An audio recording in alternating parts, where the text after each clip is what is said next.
Sure, that's, yeah. Oh, man, it's good stuff. All right. So what we were talking about is the value of breathing, and that you're seeing that benefit. Yes, I am. That's the important thing is that once we begin to see the benefit, we see the success, then we become more interested in it or enthusiastic about it or begin to have a better attitude, which helps the effort. It's really interesting is that it takes more actual effort to do something when you don't want to do it than it does when you do want to do it. Our feelings really do matter in there, and when many people start off in their meditation, they're kind of resistant to taking the right effort. This is especially true for students who have had meditation from other teachers who don't emphasize the breathing.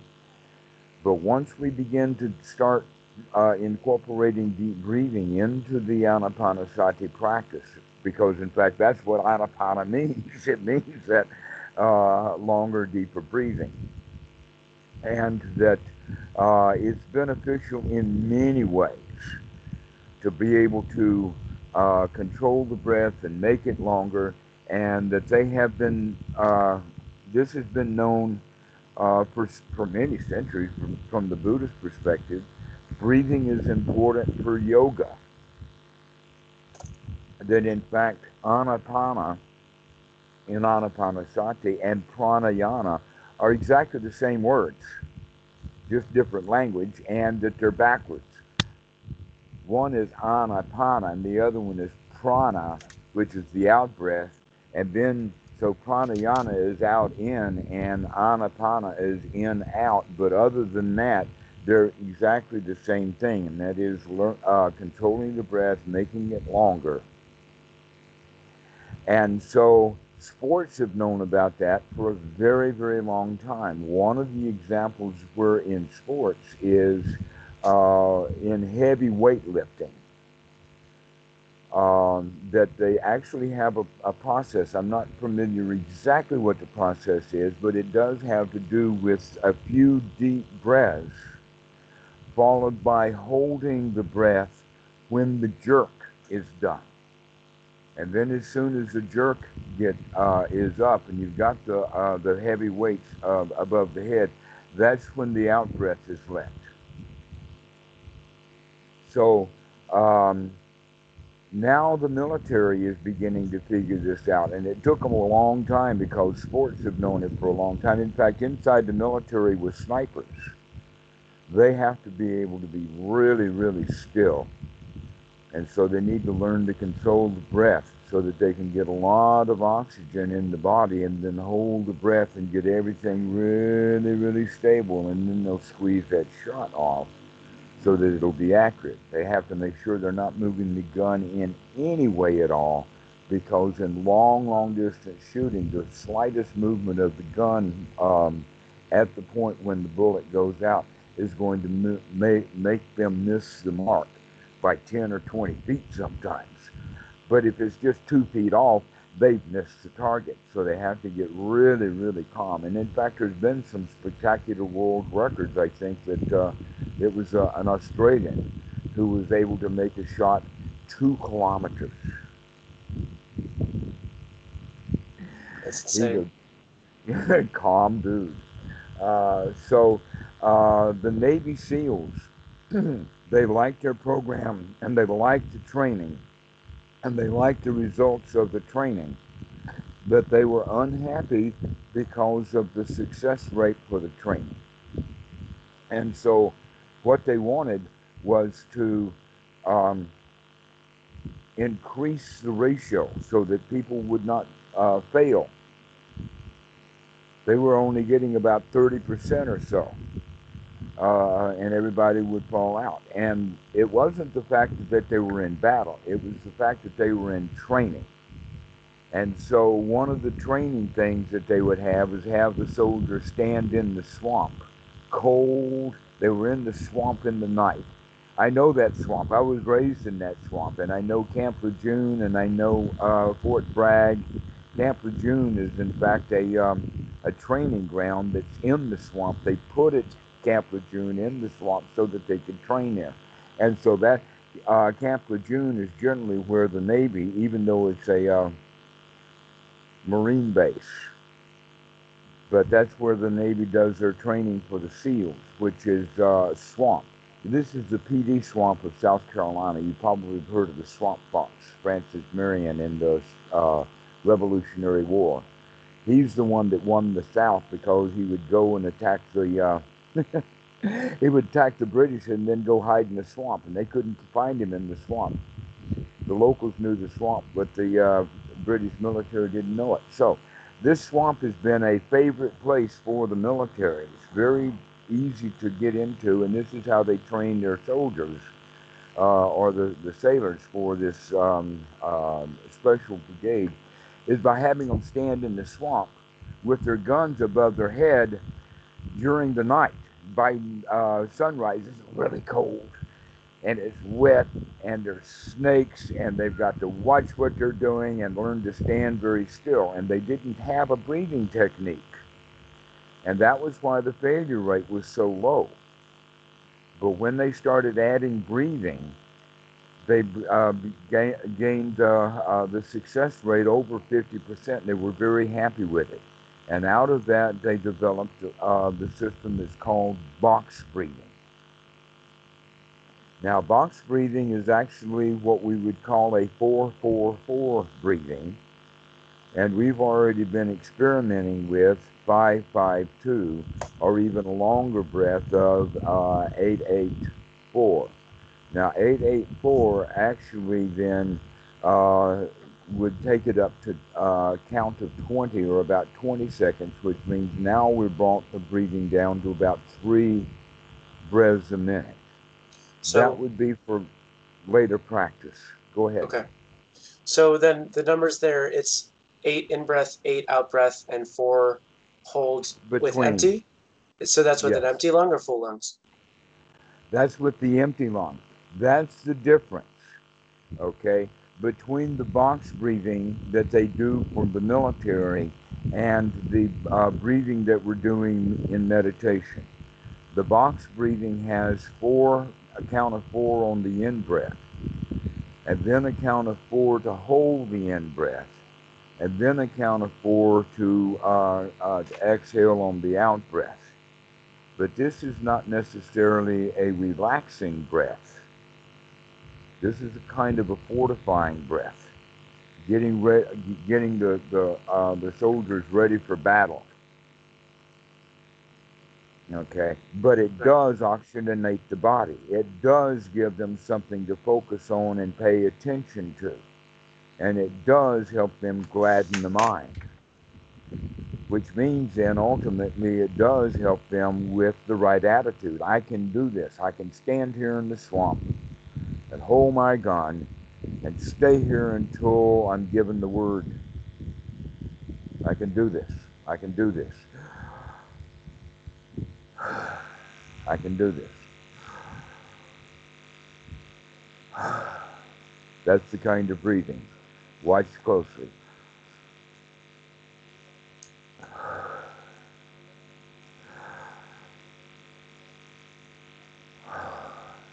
Okay. If you do that, you'll begin to notice you get a little bit lightheaded. All right. Well, the 5-5-2 that we're doing is basically at the same rate, except that we're focusing now not on holding the breath in, but rather releasing the breath and coming to a state of relaxation after the breath is let out. So in this regard, we would do a count of 5 on the in-breath, a count of 5 on the out-breath, and at the end of the out-breath, we count 2. And then on the in-breath, we would count up to 5. And this would be the way to start. Now, we don't have to continue to count, but rather just get the body into the rhythm of a long, easy breathing. And so the breathing, I started to do it rather than talk. So when we're practicing this way, it really does oxygenate the body, and it makes us remember to breathe this way, because this is not the normal breathing that we do. The body doesn't normally breathe that way because we've never trained it. Now that we're training it, actually it will begin to naturally, through the training, begin to slow down, so that your normal breath rate will be slower than the average. So if we're working with 5 breaths a minute on the 5-5-2 for a long period of time, then that means that our normal breathing is unlikely to go back to 20. I see. Yeah. In my seated practice, what I've been checking my audio. So this breathing that we're doing has quite a lot of value that is unknown unless the student really does start to do it. They begin to see what enormous value this is to basically wake up the whole body, get the body tingling alive, getting the mind working. This is really, it's a very healthy thing to do. Many people, in fact, or at least it appears to me, and I've seen it in some literature, that when, let us say, that 10 to 20 years, there has been an increasingly emphasis upon the value of exercise. And yet, if you look at it in one way, almost, especially in people who want to lose weight, they say, well, go exercise and diet, all right? Here's the point. The human body is actually quite conservative with energy. And that the place that we expend the most energy is out of the head. Which means that if you're really working on some project, you're a physicist, or you're working on a math thing, or perhaps a writer who has gotten inspiration and can write and write and write, this kind of thing and I've seen coders do that, just get into their code and they just can't get out of it. All right, and the mind is constantly working. Those guys are spending more effort and more energy writing on a blackboard or typing at a computer than anyone in the gym. And you can see how that happens because of the head itself. In cold weather, putting on a hat is one of the most important things to be done. Or in the hot sun, even though the sun will beat down on the head, putting on a hat is even hotter. So the head puts out a lot of energy. Well, that plays right into the whole idea of anapanasati. That means that the blood is going to give the brain oxygen so that you can use all that fuel and do some exercise, mental exercise, but we can't if we don't have the oxygen to do it. So that's why breathing has always come into play with sports, especially endurance sports like boxing for 15 rounds. You've really got to get the oxygen going for doing that kind of thing. But if we're going to do the effort of cleaning out the mind, then we need also that oxygen. And so taking those deep breaths and getting that oxygen in the brain really helps us more so than exercise. But as you were saying, because you're mindful when you're exercising and intending to do the breathing, you can see the breathing, how beneficial it is when you're exercising. And now you're also seeing how beneficial the breathing is when we're doing a different kind of exercise, anapanasati. In fact, that may be a way that we should be looking at it, that this is not meditation, this is mental exercise. And so that whole idea of gladdening the mind so that the student can get into the position of, I can do this. I can continue to sit and breathe. I can continue to relax. Get the body fully alert, getting it awake, getting it to relax, getting the mind to relax into satisfaction. This is really the way that we should be practicing. Now, one of the ways to understand this is a sutta in the Anguttara Nikaya number 5.26. It's a really brilliant sutta. We can tell that it's kind of old, but that it was after the time of the Buddha, because it does not have the standard stuff that was done in the compilation for things like the Majjhima Nikaya, where it starts off with, "Thus I have heard," and then it places the Buddha at a certain location. So it's not by Perhaps in Ananda? the season. You've got your mic muted. Can you hear me now? Uh-oh, I don't hear you at all. All right. Let's give me 1 second. Let's see. Audio and video settings. Microphone. It says that it's picking up the... You can hear me? Yes, now I can hear you. Okay, great. So the ones that start, "Thus I've heard," those are written by Ananda, supposedly, right? Mostly, but not all of them. Okay.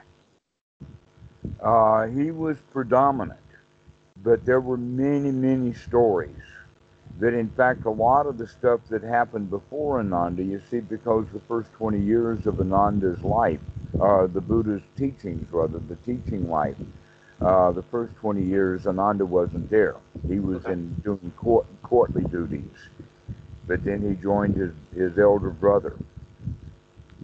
He's actually a half-brother or a cousin. Oh, interesting.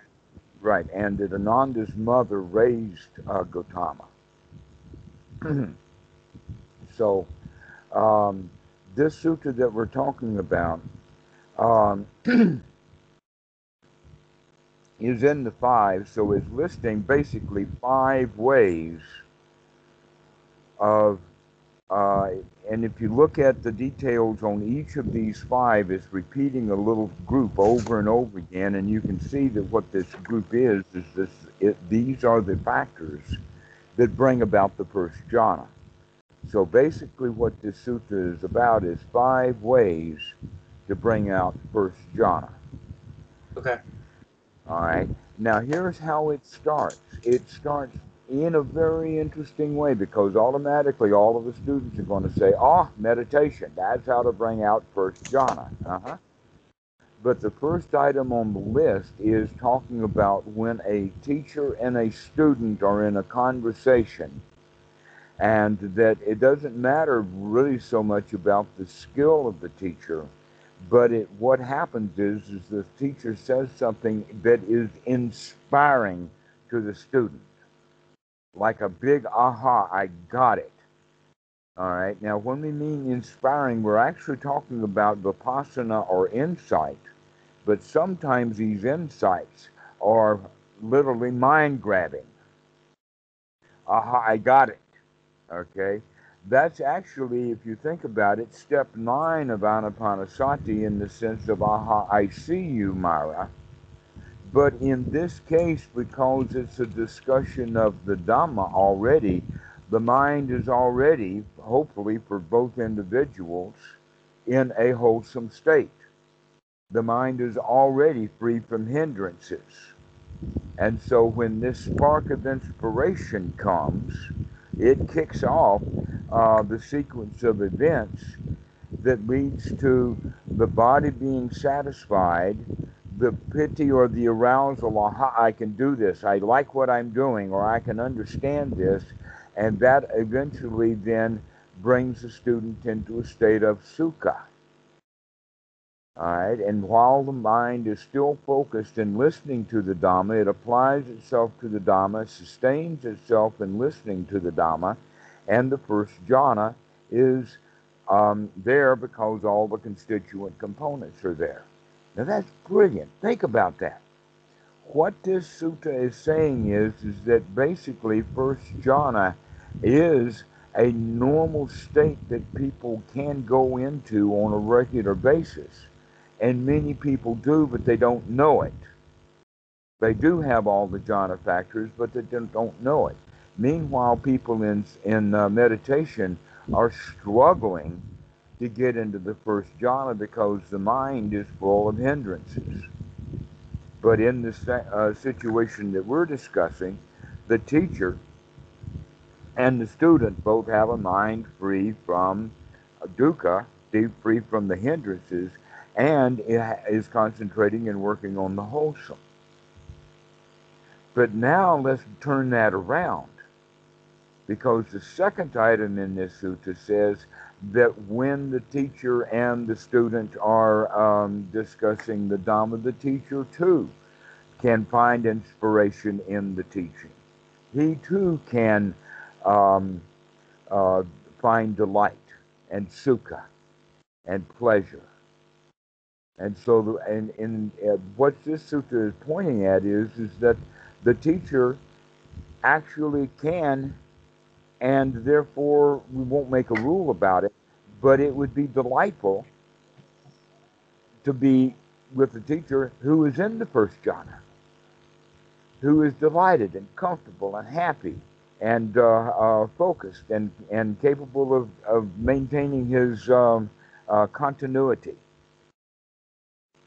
But then there is now a third way of getting into this state of jhana. In both cases now, it came from a point of the Dhamma was reached for inspiration or insight. Aha, I got it. And with that, you could see that actually the students and the teachers can sometimes go in it together in dialogue, that the teacher kind of piggybacks on with the student. The student is having great joy because he's gotten it, and so does the teacher. And so it's a mutual jhana fest.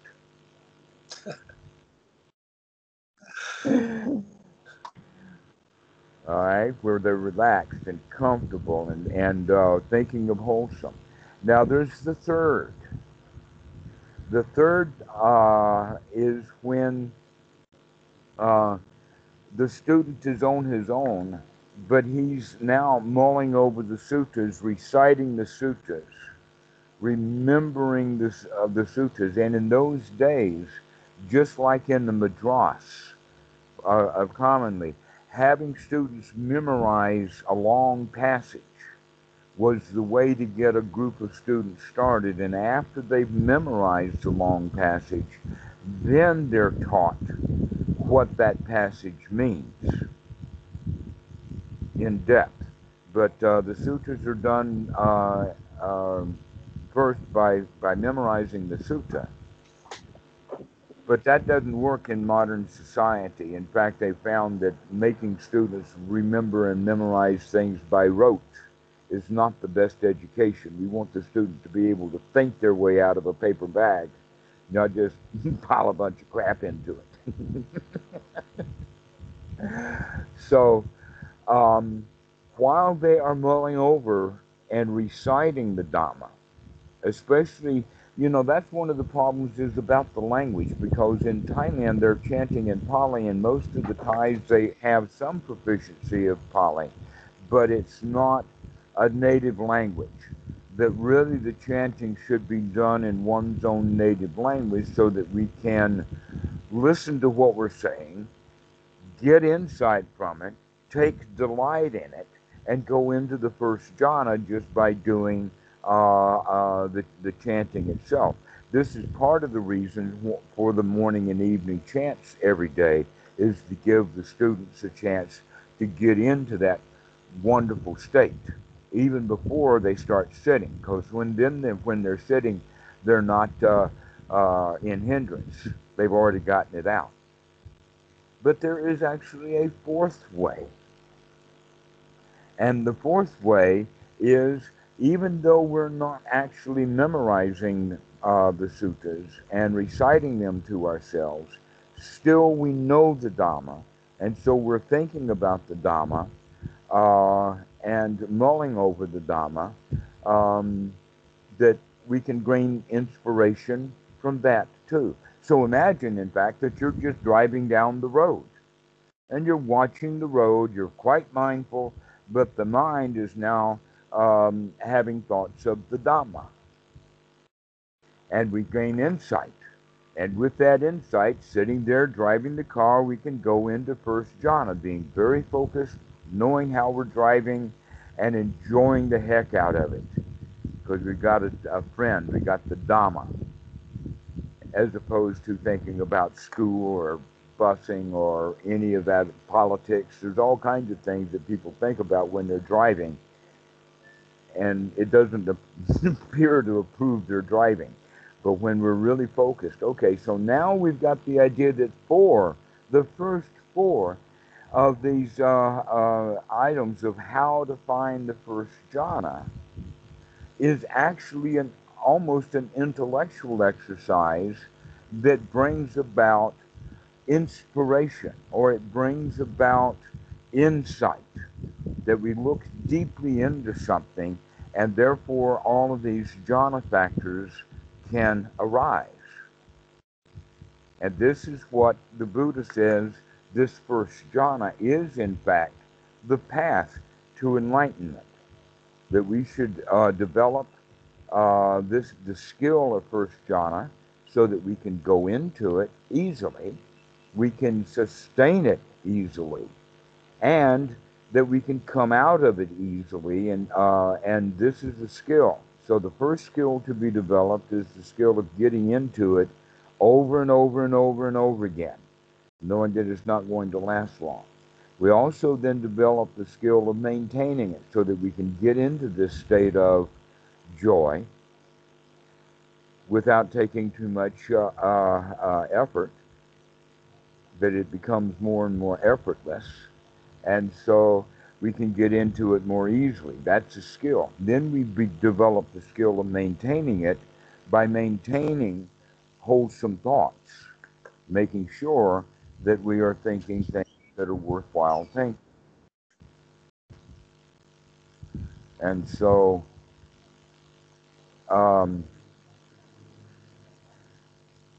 when we are practicing meditation, because now we're running across the fifth way.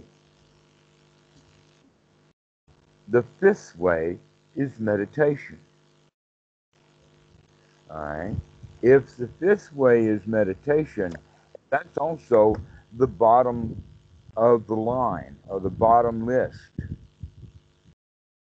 That's very interesting. The thing that those people go for first, or let us say, I'm going to do meditation to gain first jhana. Actually, that's the bottom of the list.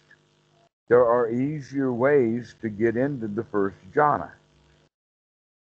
Isn't that amazing? Isn't that interesting? A lot of people think that the only way to get into the first jhana is by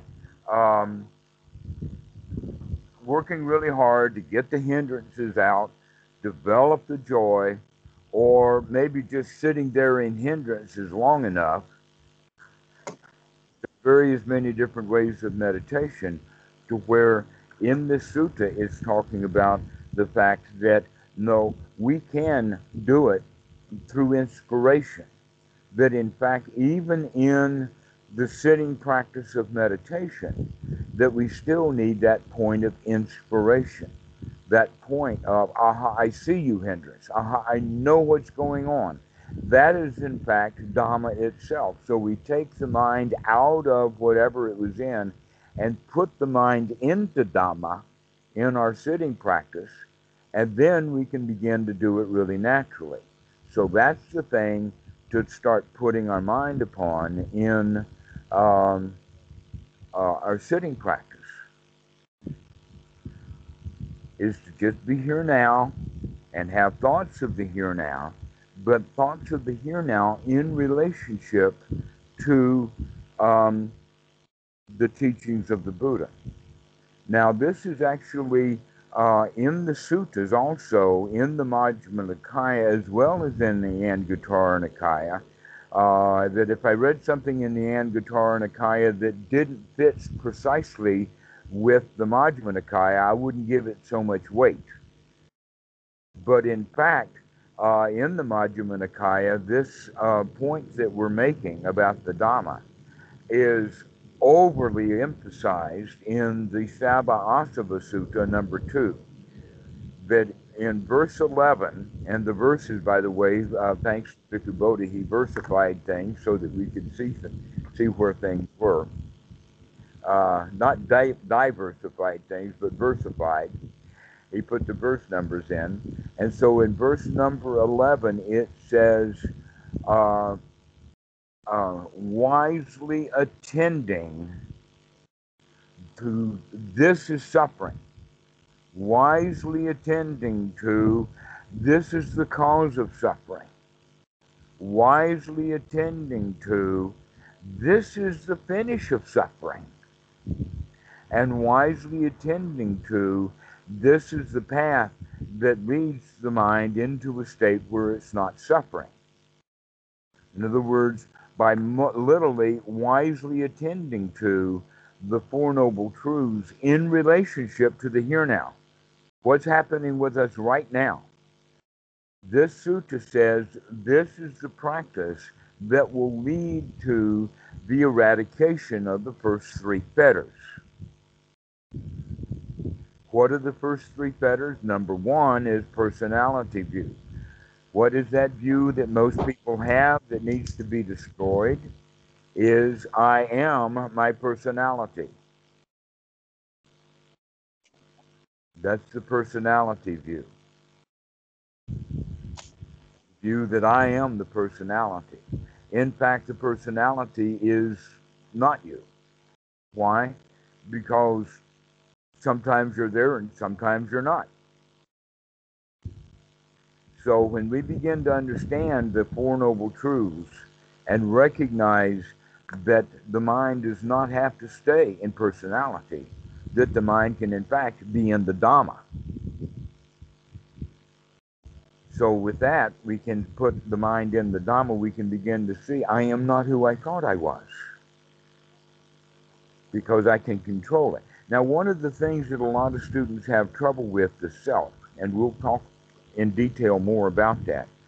But what happens is that there has been an issue that does not need to be there that has been caused by a wrong translation.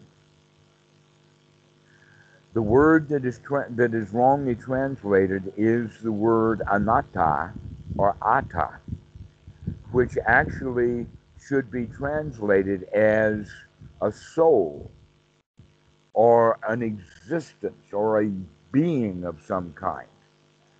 And that anatta means there is no such thing as a permanent self or soul or an abiding essence that's permanent, that was strong enough to survive death. The Buddha is saying there is not such a thing. But there is a personality, and that personality is not managed by, controlled by, or owned by a soul. That a personality is just a collection of things, and there's no soul or real essence in there anywhere. Like the body, there's no real, in other words, you don't own your body. If you owned your body, you could be 10 years old today and 100 tomorrow.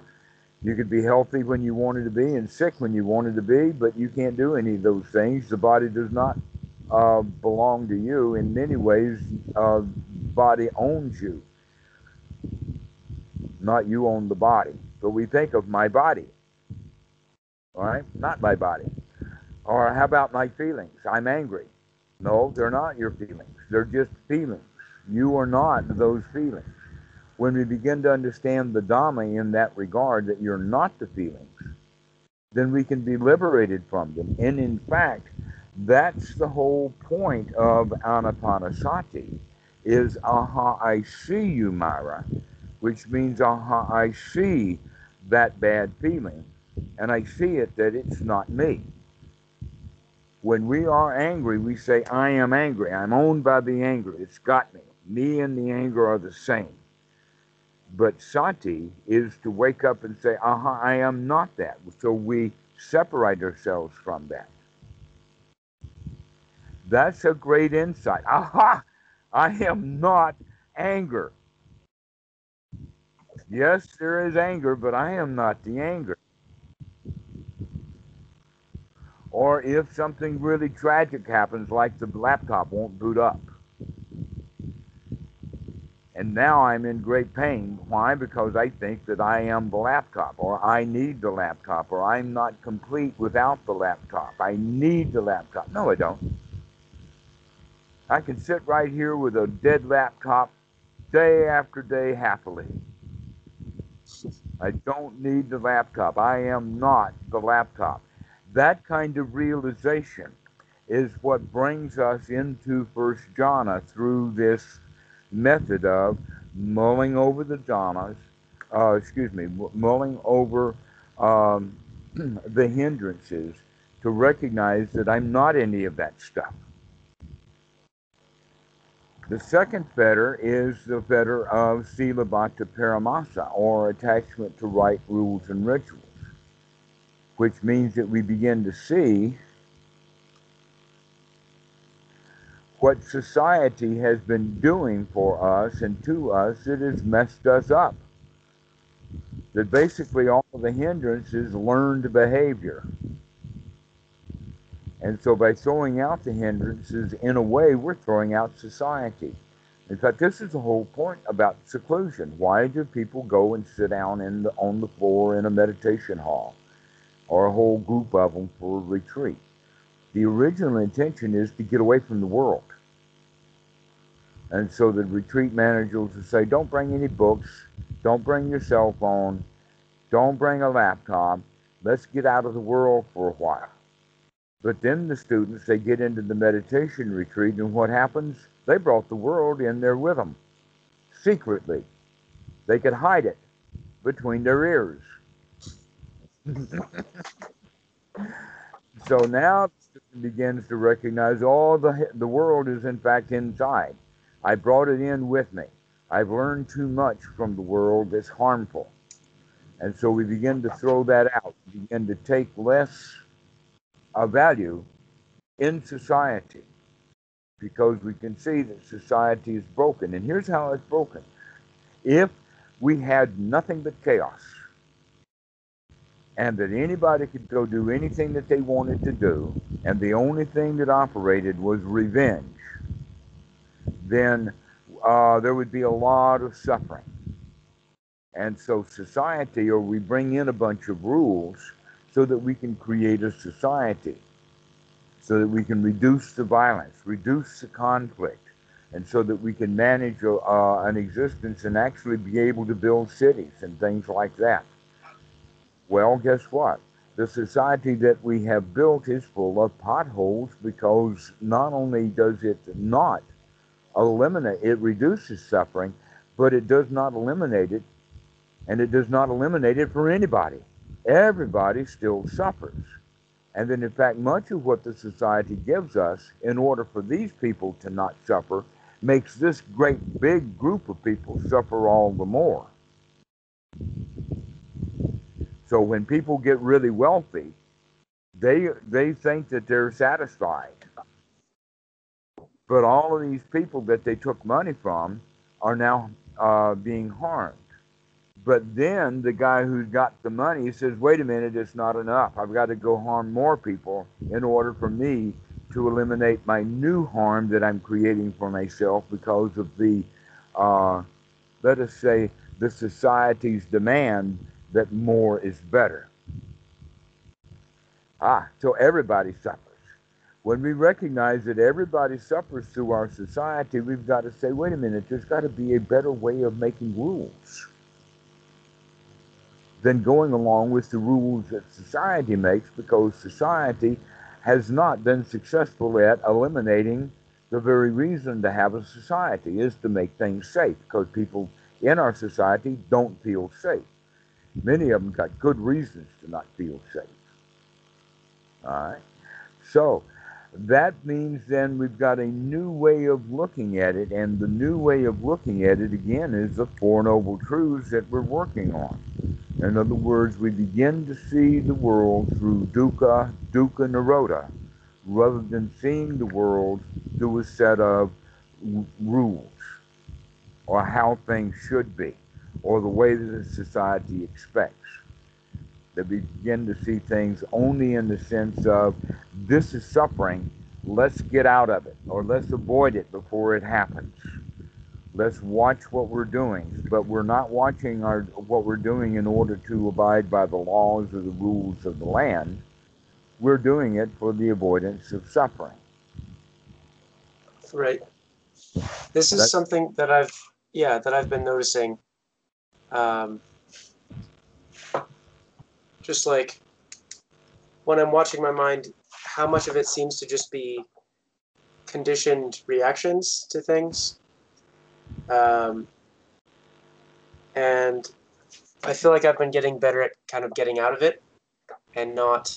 It's kind of like, it seems like a mix of both 1 and 2, or Federer 1 and 2, because it's like, on one hand, I see that like my like conditioned reaction to something is not me, and it's just something that's happening.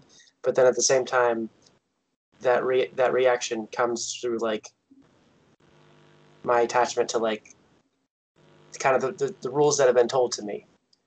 Which kind of like going back to our last conversation, what you were saying about how sometimes we're like put in servitude of the systems in the world. Like, right, the world wants us to keep the system going, and the point of all of this, they want you to keep their system going. Yes, exactly, correct. But then like something I've been noticing more often now is like, actually, like I can do whatever I want. Like, I don't have to be the servant to these things, to anything. And isn't that a matter of freedom? What insight! Wow, that'll put you right into First Jhana in a minute. Yeah, it's been really nice, because then it's like okay, what am I doing? Do I want to be doing this? And if I don't, then I don't do it. And if I do, then it's like, great, I'm doing it and I want to. That's something that I've been noticing and working on very recently. Yeah. Excellent, excellent. That's exactly the way of going, is start paying attention to all of these rules that we have been following, knowing we don't have to follow those rules. There's a higher rule to follow. And if we follow the rule of dukkha, dukkha nirodha, then we'll wind up, because the mind is pure, in being very, very well behaved according to the rules. And so it's just a different approach, rather than following the rules, and often following the rules and not liking it, into following only our own rule and really liking it and getting the same results, or better results, in fact, much better results. And something that's been really nice with that is that it doesn't necessarily change my actions, but it can change my attitude, where it's, oh, I have to do this. And it's like, no, I don't have to do this, but I'm choosing to do it. And then it's like a complete shift. It's like, it's no more of a chore. It's like, oh, this is cool, like it's what I'm choosing to do with my time. Exactly. It's the difference between the farmer and his son. The farmer does the farming because he wants to. The son does the farming because dad told him to do it. And that's the society. The son is in a society.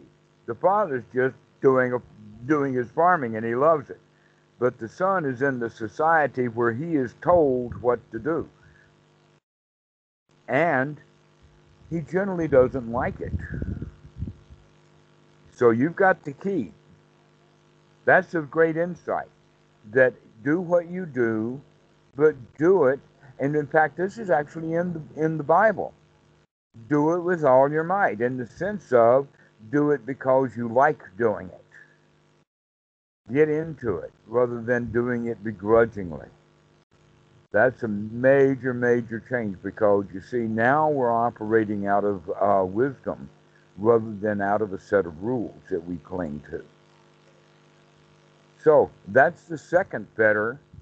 The third fetter is the fetter of doubt. And that there's layers of doubt. But when we really get to the point that we can understand the Four Noble Truths, we really understand what value it has. So that's the final doubt. But let's go through a couple of preliminary doubts first. The first doubt that we have, which comes from our childhood, comes from our victimhood, where we expect our problems to be solved for us, or at least we get help with it. Like, mommy will help me with my homework. She'll help me with my homework now because she helped me with my diapers 5 years ago.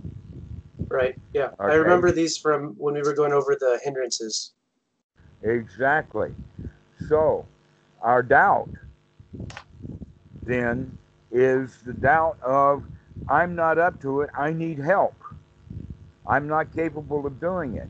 Once we finish that layer of doubt, that's where the second noble truth, when we mull over the second noble truth, we do come to the place, oh no, I'm not going to be able to get any help here, because the greed, ill will, and delusion is the internal greed inside this mind, the ill will inside this mind, and the delusion inside this mind, and no neuroscientist or crane operator is going to be able to go inside that mind and make any changes to it. That the changes have to be made internally. So that's that first doubt. It's up to you. You've got to fix your own mind. Wow, that's so hard, because in fact that destroys all of Christianity right then and there.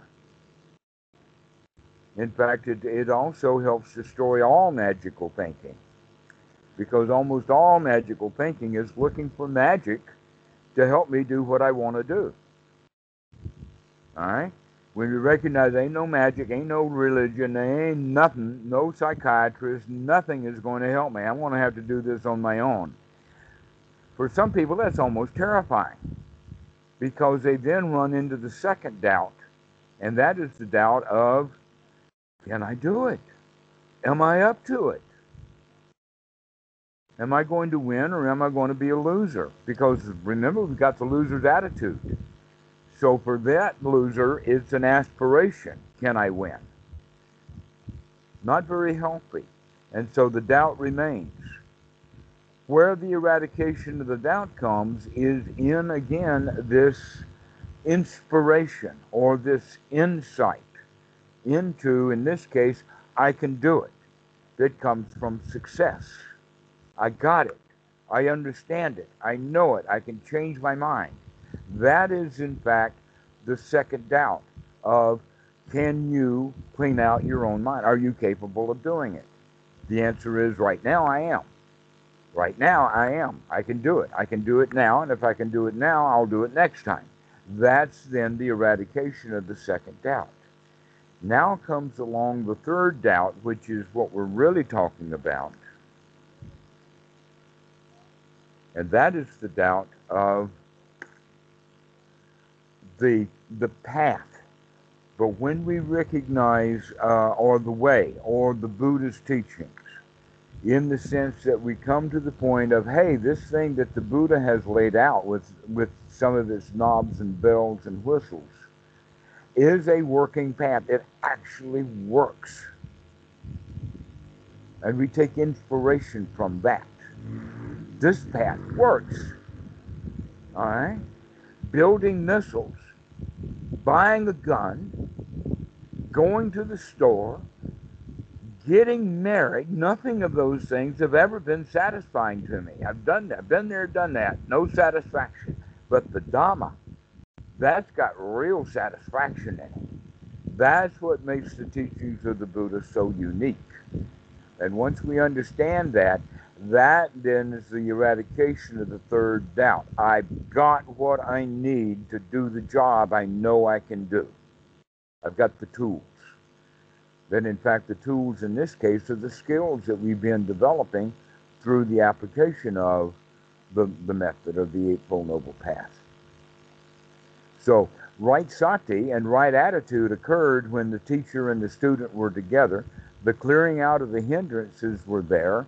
So they were doing many of the Eightfold Noble Path just by talking about the Eightfold Noble Path. They're actually practicing it while they were talking about it and gaining inspiration from it and going right into that sweet state that is the intended result when the Buddha says that, aha, this first jhana is the path to enlightenment. Is to get ourselves into a really, really nice state in maintaining that, where we're really satisfied. So that's the third doubt, is that we've got the merchandise, we've got the tools, we've got now the skills that we need for freedom. All right? So now we know how to live the life, and we'll talk about that later. Basically, this is also covered in both Sutta number 24 and in Sutta number 48. And I've just covered basically the first three steps of Sutta number 48. So we'll talk about more, but basically what we can say is definitely we're on the path of the Buddha. And what that means is that we have entered into the stream, or we're on the path. This is what is meant by the stream entry. There's a lot of confusion, especially on Reddit's group Stream Entry, about what stream entry is. And so we'll talk more about stream entry next time, because in fact, we're already in it now. We're in the Dhamma. That's the stream. And so we begin to live our life under that set of new rules of dukkha, dukkha, nirodha. And so there's certain things that we begin to do, but ultimately we're taking delight. And when we fully take, when we're eager, and we're taking delight in the Dhamma, and we're mulling over the Dhamma and thinking about the Dhamma, more and more and more it consumes us. In a way, you could say that we become addicted to the Dhamma. Then why do people drink alcohol? They become addicted to alcohol because they like initially that good feeling. Or people smoke because when they have let us say, nicotine withdrawal, they feel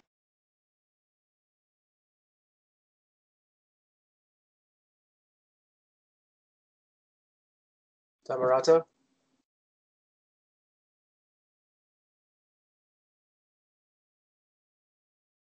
Dhammarato, I don't hear you, or you froze.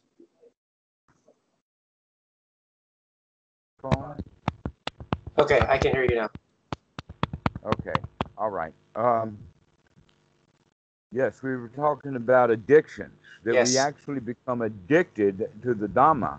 But this is a wholesome addiction, or a wholesome attraction. Because when I use the word addiction, I know that some people are going to freak right out.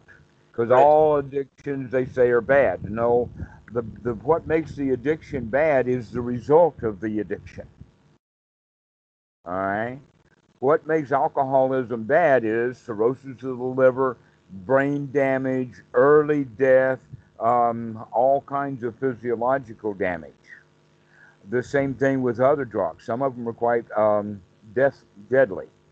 And so this goes also to the point about clinging. People in the Western Buddhism has an idea, don't attach to anything, right? That's not necessarily a way of looking at it, because in fact, I know at least one sutta that the name of it is One Fortunate Attachment. Right? So basically, there are four modes of clinging, and though each one of those four modes of clinging will bring about a woeful state. So we're not talking about clinging to the Dhamma. We're talking more of being enthusiastic about it, seeking it out, mulling it over, noticing it, being a part of the Dhamma, recognizing over and over again, this is dukkha. This is not dukkha. This is dukkha. This is not dukkha. Okay, that's the way that we begin to have our whole frame of reference around that Four Noble Truths. This is, it can be thought of an addiction, but it's a wholesome, healthy addiction because it really gives good results. In fact, the addictive part of it is what's necessary to change the old habit patterns of the mind because they're so deeply ingrained. We're going against what you could call the instincts, our old nature. We're going against all that we've taught. We've been going against the society we live in. So we better have a very good vehicle to get out of all of that mess. And not only the vehicle itself, but we've really got to get into that vehicle. We've really got to get into the Dhamma. Only then will the Dhamma pull us out of all of that suffering. And so we become kind of addicted to the Dhamma. This is basically what we mean by stream entry, is one who is eager for the Dhamma, wants to hear it, wants to recite it, wants to listen to it, wants to mull it over. This is, in fact, the way that brings about the end of suffering, is because we're right there looking for it. We're not going to let it come up. So this is actually the practice, and I thought that today that we would talk about these 4 ways of going into first jhana to show how important the teachings are, that we gain insight from this and inspiration from that so that we can, in fact, come out of our suffering. Okay. And that sitting and meditating is a way of doing that, but it is not the only way. And when we recognize these other ways, we can say, oh yeah, that means I can practice the Dhamma anytime. I can only practice meditation in certain ways or things, depending upon the way that we look at it. But the Dhamma is bigger than meditation.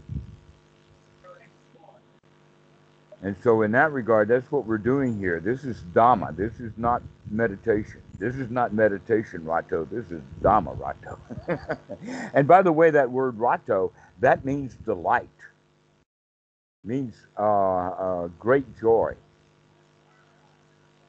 Now, one of the things that I can close off with is that in these suttas, in the English language translations of them, the translators have gone into superlatives.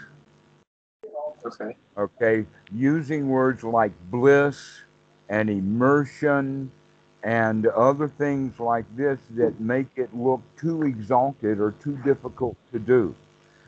Mm-hmm. That we're putting first jhana out of our range of existence when we advertise it with words like bliss, immersion, and those kinds of words. This is simple. This is not hard to do. This is something that you have done many times in your life, but now we're doing it intentionally. Is gaining insight, gaining inspiration, knowing that we can get this, and we relax and become satisfied. And that's the definition of first jhana, and we can do that, practicing that over and over again, and you don't need to sit on the floor to do it. But if you're not doing it right, sitting on the floor by itself is not going to gain a whole lot of value. So there's 2 ways to do it, basically. One is to mull over, think about, gain inspiration from the Dhamma. Or number 2, practice it directly. Okay. Okay. Do you have any questions about this?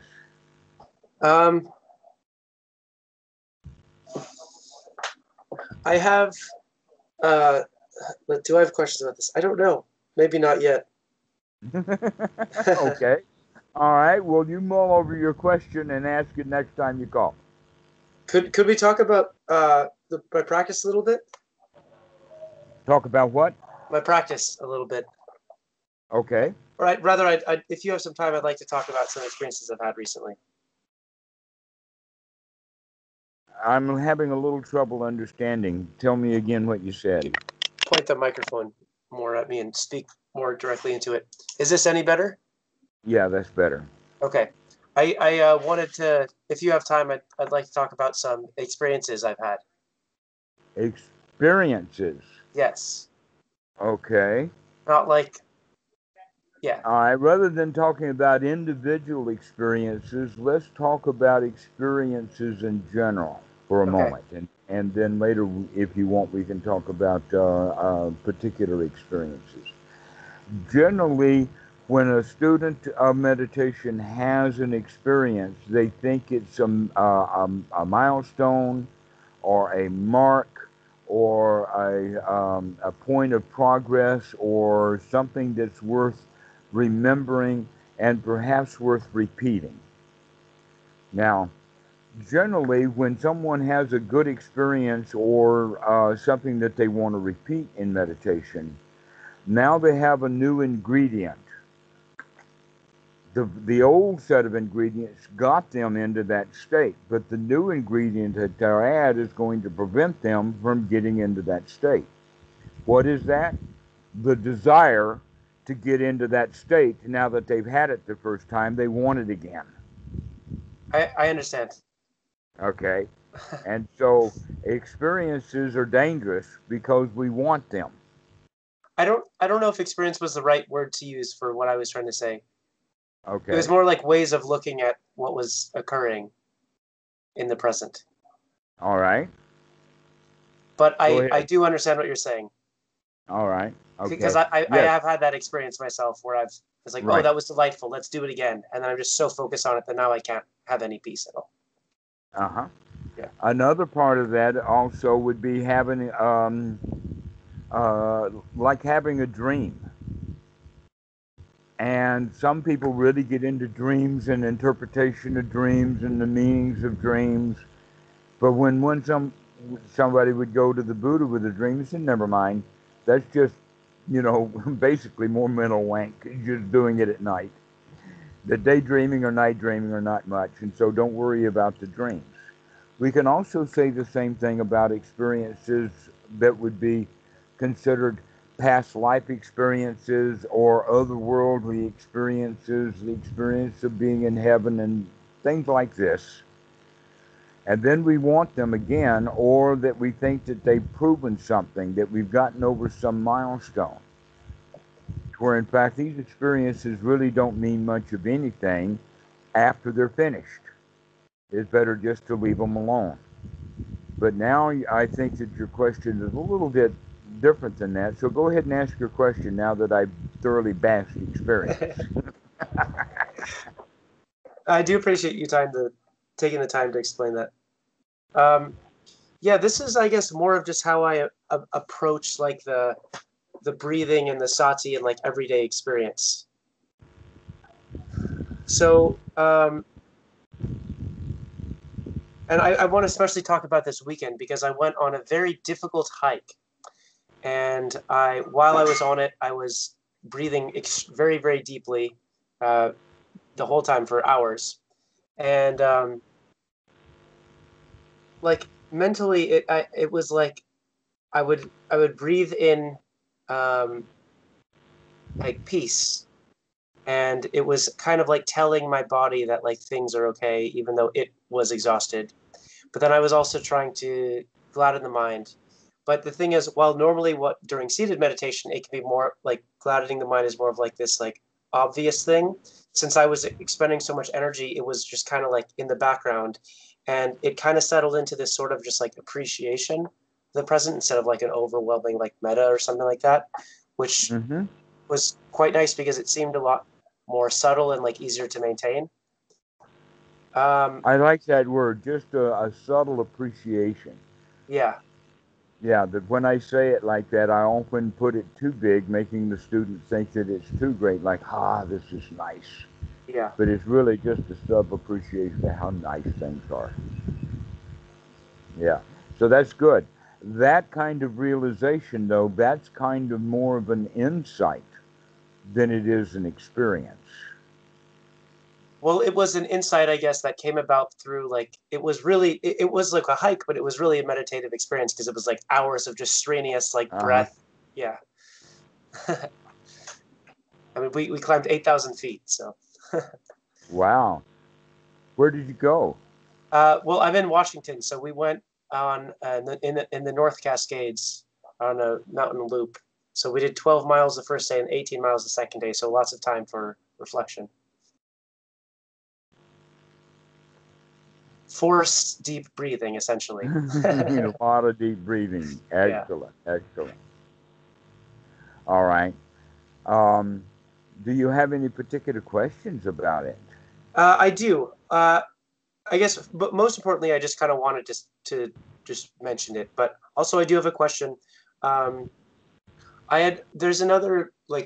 There's an athlete I really admire called Wim Hof, who we spoke about before, and he was talking about deep breathing, and he thinks that in doing so, we're kind of able to connect with our autonomous nervous system better, which is like the part of the body that just like regulates our like heart rate and all that stuff that we normally don't have conscious control of.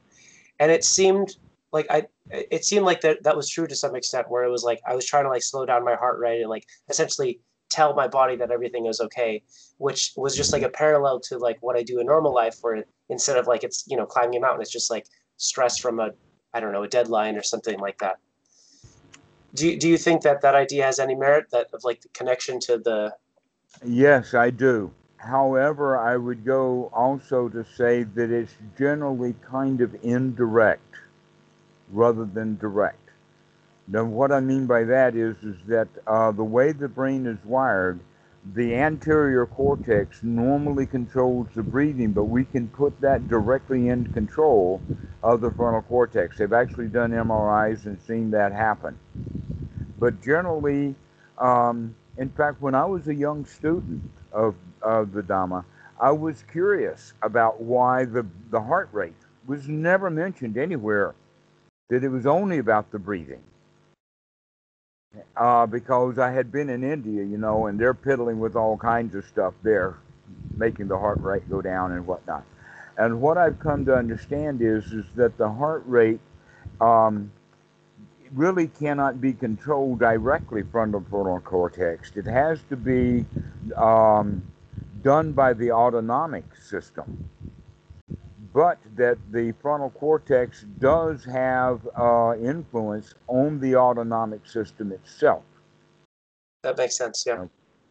Okay, so that we can actually calm ourselves down. We can, through wisdom, we can look and see that there's no danger.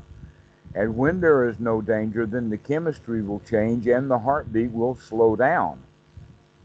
I remember specifically several years ago, I was over at Wat Suan Mok, and I had just been told by one of my friends there that the snakes are out. I don't know whether they have a season or whatever like that, but she said the snakes are out, and that somebody at the Wat has already gotten bitten by them, and people are reporting. So watch where you're going. So now I'm back in the back area of the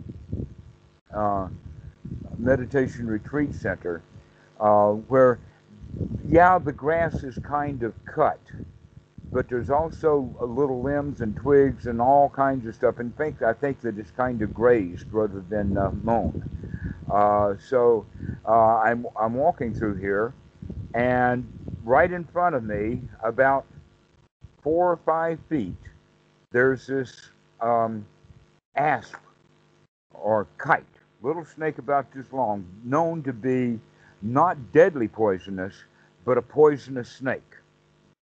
And as soon as I see that snake, I have the thought, they told me that these guys were out here, but I knew that I was in no danger of that snake at all. I saw that snake before it saw me. I stopped and I waited, and the snake slithered off. But while I was stopping, I had noticed that my heart rate, without my being able to control it, was racing.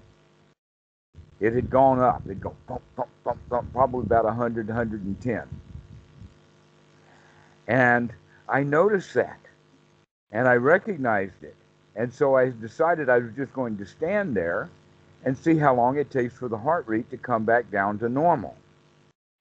And so we can work with it in that way. We can work with it because we can tell the anterior cortex. We see the anterior cortex saw that snake at the same time that the frontal cortex saw it, and the anterior cortex immediately reacted. That's the thing about the anterior cortex. Our reptilian mind is fast. It does not do a lot of processing and putting things together and whatnot. It just says, danger!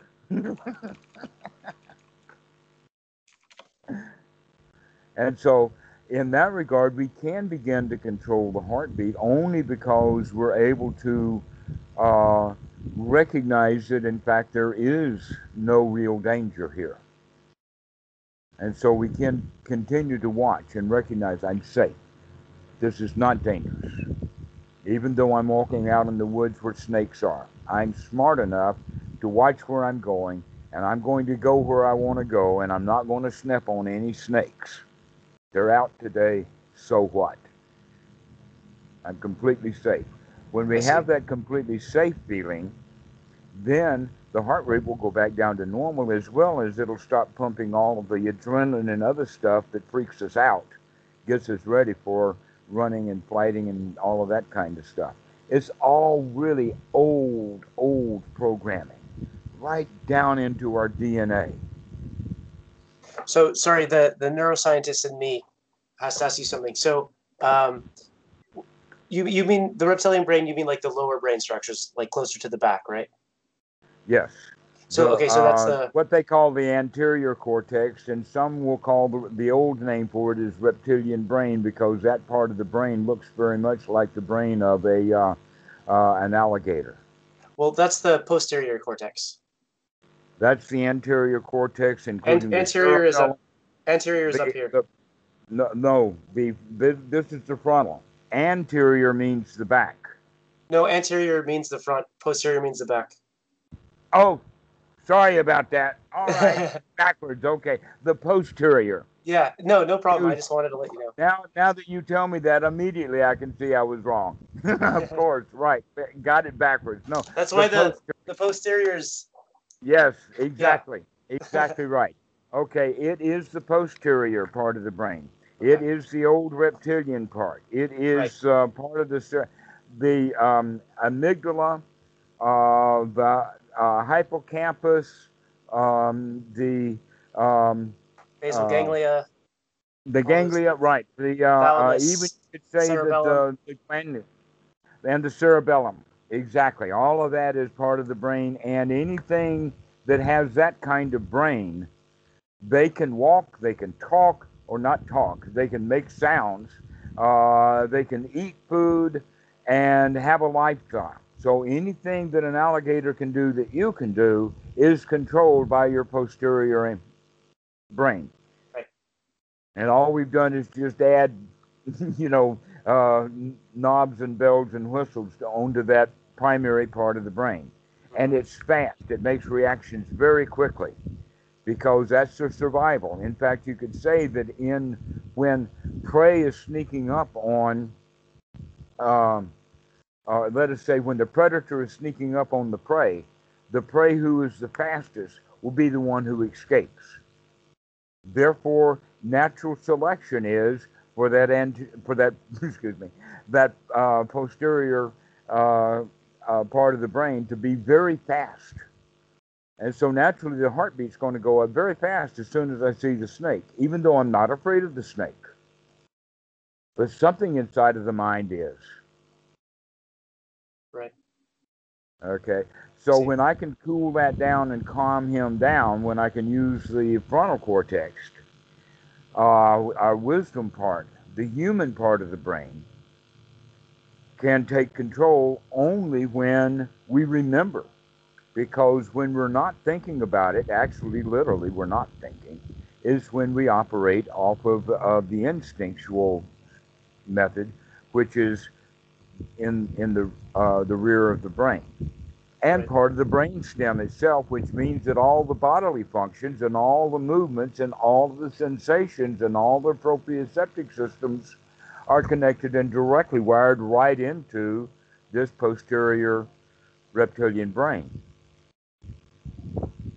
And the frontal cortex actually doesn't have much power over, other than the power that it has over trying to convince this child brain that we have. And so that's basically, it's all indirect. Now you could go into it, just I don't want to talk about it too much. We'll talk about it later. There's also the mid-level brain that mammals have that gives rise to our language. Ours is much more developed. Our mammalian brain is much more developed than the animal brain, and because of that, that gives us language. Well, dogs have a language. All of their barking and growling and howling and all of that kind of stuff means something to dogs, as well as body postures and all kinds of things. So dogs have a huge amount of communication system built in, but it's nothing compared to that of the human. And so here we have this talking machine that comes out of the mammalian part of the brain.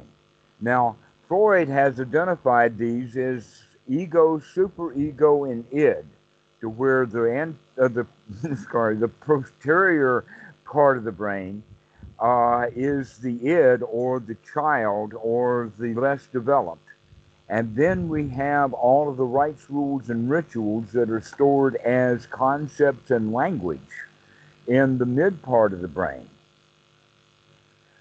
which gives Freud talking about superego, and Byrne calls it the parent ego state. And you can see for yourself that there is a dialogue inside between the parent tells you what to do. The parent is the one that keeps all the rules. Not keeps them, but enforces them. You got to do this, you got to do this is what you're supposed to do, etc., like that. All of our conceptual stuff that tells us things like, you're fat, go on a diet. And then we feel bad. So we have a thought, and then we feel bad. That's exactly the way that it was set up in our society between the parent and the child. The parent tells the child what to do, and the child does it, but he doesn't like it. Right. Well, we do that in our own head, and the mechanisms are separate. So the frontal cortex then should be, but often is not, the boss. This is the adult ego state, or what Freud calls it ego. So I think that society, when they talk about he's egotistically, they've got it all backwards. No, he's egotistically, because he's selfish. The child is greedy and wants and wants. That's where all of that stuff comes from, to where the adult himself is sharp, can think. All we have to do is make sure we continue to do that thinking, to wake up, to put the connections together, to look at what's going on, to keep having insight, basically. That's what we're going to do. So I've got another call coming, and he's getting a bit antsy, so if you don't mind, we'll finish this one. Sorry, I know I'm taking a lot of your time. Thank you very much. All right, well, we'll see you later. Yeah, I'll see you soon. Okay. Bye, Dhammarato. Okay, bye-bye.